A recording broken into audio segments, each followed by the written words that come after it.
Y'all, it's getting ready to be Mother's Day, and so I wanted to do one more little recipe to honor my mom, Bonnie. You know, I've told you many times, she raised 8 children. She didn't work. Well, I shouldn't say she didn't work. She did work, but she did not work outside of the home. She didn't have a paying job, and she was very, very frugal. I had some leftover ham, and I wanted to show you what Bonnie taught me how to do when I was a little girl. Now, I would imagine that most people, when you think of a salad, you think of tuna or chicken, but she would take a ham that we thought we were probably pretty well finished with. She would take every little piece of meat off the bones. She would make a pot of beans with the bones, and then she would use a little chunks of ham to make ham salad. There are literally just a couple of things you're going to need for this recipe. You're going to need a couple of hard-boiled eggs, some stalks of celery, some pickle relish. You can either use dill or sweet, depending on what your family likes. My mom always used sweet, so that's what I'm going to stick with since this is in honor of Bonnie. And onion. Now, you can use purple onion, you can use green onion, you can use a big Vidalia onion, whatever you want. But I picked these down here on the farm, and I have to use them.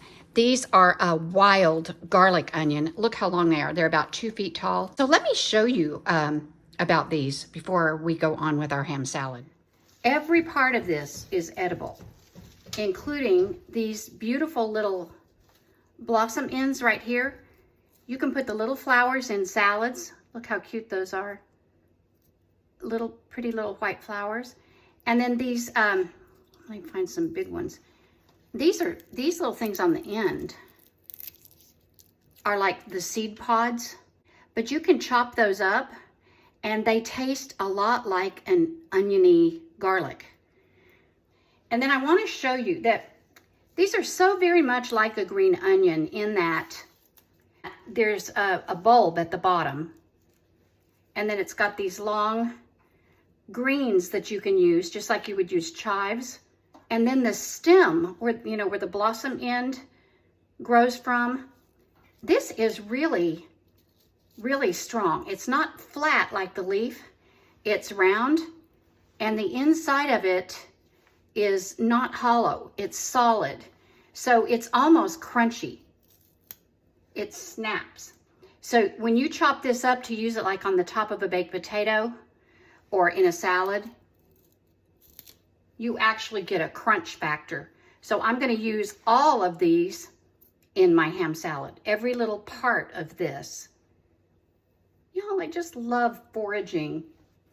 It excites me to have all this stuff that God gave me just growing all around, and it didn't even have to be planted. It's just wild. Isn't this amazing?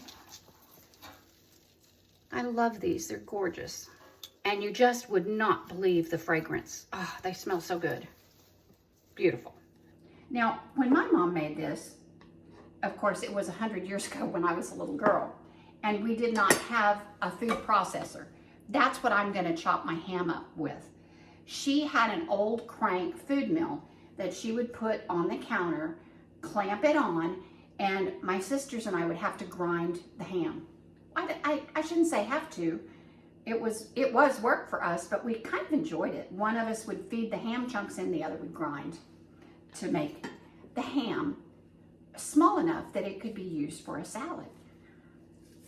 Since I have a food processor, that's what I'm going to be taking advantage of to save a little time. So I've trimmed my ham, so I have some very lean pieces. I've just cut off anything that's white, gristly, or fatty, and of course all the rind. And then I'm just going to feed each of those pieces through the top food tube of my food processor and shred it a little bit so that it can be mixed with the ingredients.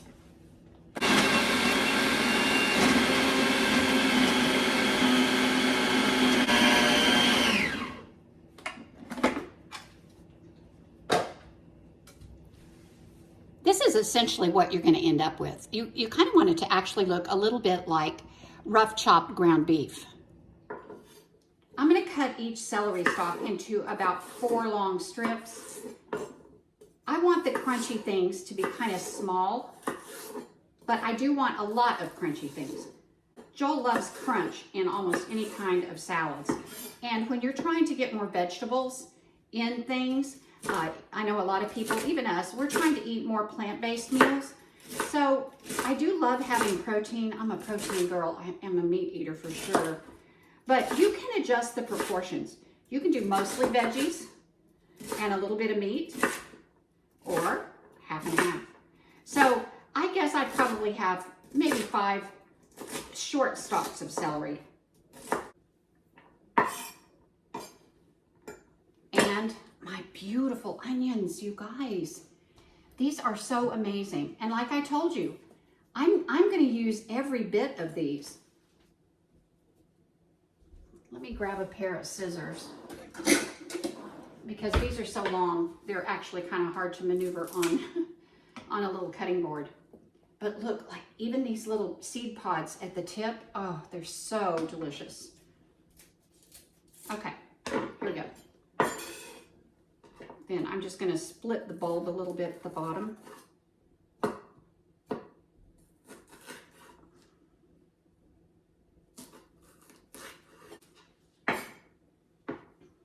Y'all, I can't even believe these are wild. I just feel like that's such a gift to me. I love to be able to use stuff that God has just given me growing wild on this farm. I picked more dewberries this morning, and I was probably out for an hour before it got too hot. That's another thing my mom did right around Mother's Day. Anyway, I was out for about an hour, and I got about a half a gallon. So I'm very tickled. I cannot wait to make cobbler. It's one of my favorite things, with a big dollop of bluebell. Okay, all right. I'm plucking off the top. Woo! These are powerful.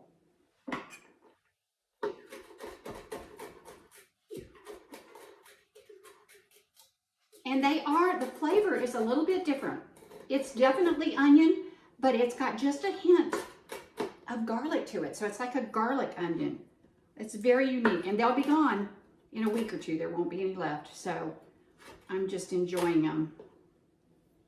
So I probably have about a half a cup of onions, and I probably have about a cup of celery. So now we're just going to mix everything together in our bowl. Here we have the ham. I'm going to take my little blade out, and we're just going to dump that in. I'm guessing that's about 4 cups of ham. Now I'm going to show you another hack. This is just something I started doing in my kitchen because a knife is easy, but this is really fast. To take your hard-boiled eggs just on the side of a box grater and just use your hand. Just run it through the large holes on your box grater. And it actually makes your eggs chopped in the perfect size to blend into any kind of salads. And it's so fast. Look at that. From there, I'm going to dump in my onion. Oh, I wish you guys could smell this. And my celery.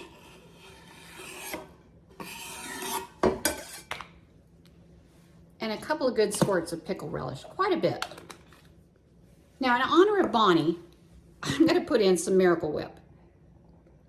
My family doesn't love Miracle Whip, but if I just use a touch of it, let me take the lid off, get it in there a little faster maybe. If I just use a touch of it, I'll have the flavors that remind me of my mom's ham salad, but it won't be quite so tart. I don't have very much anyway. Okay, well, we may have to call it good. And then from there, mayonnaise. Y'all can use anything you want. I know everybody's kind of watching their calories and their fat, so just anything you want to moisten it. And that's all there is to it. This is really good food. Very nourishing because it's high in protein. And then you've got your little veggies. Now, I wouldn't be surprised if somewhere somebody hasn't put apples in their ham salad. That would be sacrilege at my house. And it doesn't have to be sloppy wet. I do know some people put mustard in theirs because ham and mustard go really well together, but that was not the way Bonnie did it. I can't even imagine that taste. So once you get it all mixed together, look, it's a pretty little summery pink and green colored salad. I do always add some fresh cracked black pepper. Don't add salt. You know, ham is already salty, so taste it before you add any salt. If you think it needs some, you can do that at the very end.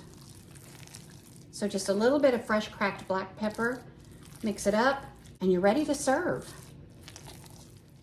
Now that it's all put together, you can serve it any way you want. Of course, my mom served it on Wonder Bread, very soft white Wonder Bread, and that was delicious. She also served it with little saltine crackers or Ritz crackers. But if you are trying to do low carb, she also did this. She would just fill up some little celery sticks with her delicious ham salad and put it on a little plate for us. We weren't doing low carb, of course, but it's a wonderful little snack. Look how pretty. Oh, wow. That takes me back. So if you need to bring something to a Mother's Day buffet, you could bring this. It's really a retro food, and it's such a good thing. So I'm going to close today by dedicating this to my mom, who is no longer with me, and I miss her greatly. So if you do not have your mom, God bless you, and I hope that your memories of her will comfort you. If you do have your mom, honor her.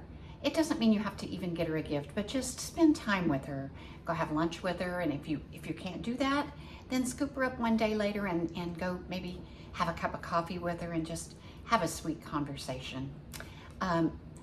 I have told you guys many times about the fact that my mom raised so many children, all 8 of us, 6 of which were girls.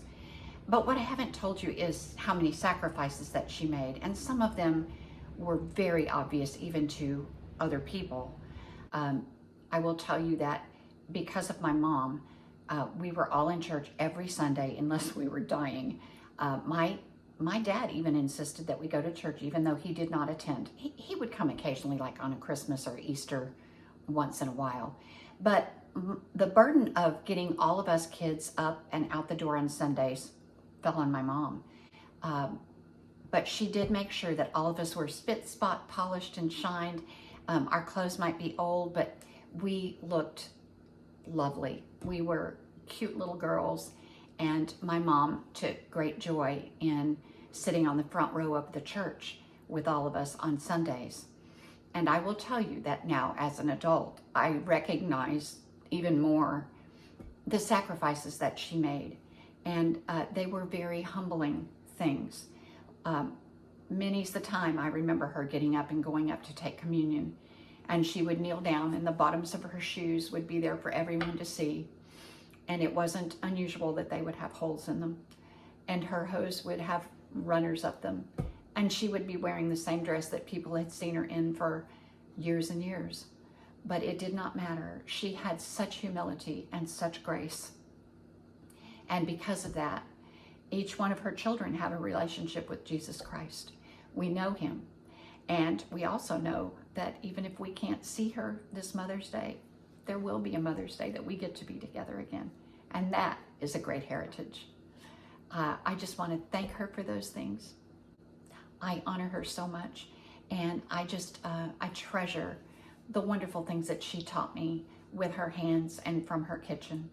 And I'm delighted to share some of those little things with you. So I close today by saying, you are loved with a lavish love. It's nothing that you deserve. It's nothing that I deserve, but it's a free gift. Have a fabulous weekend.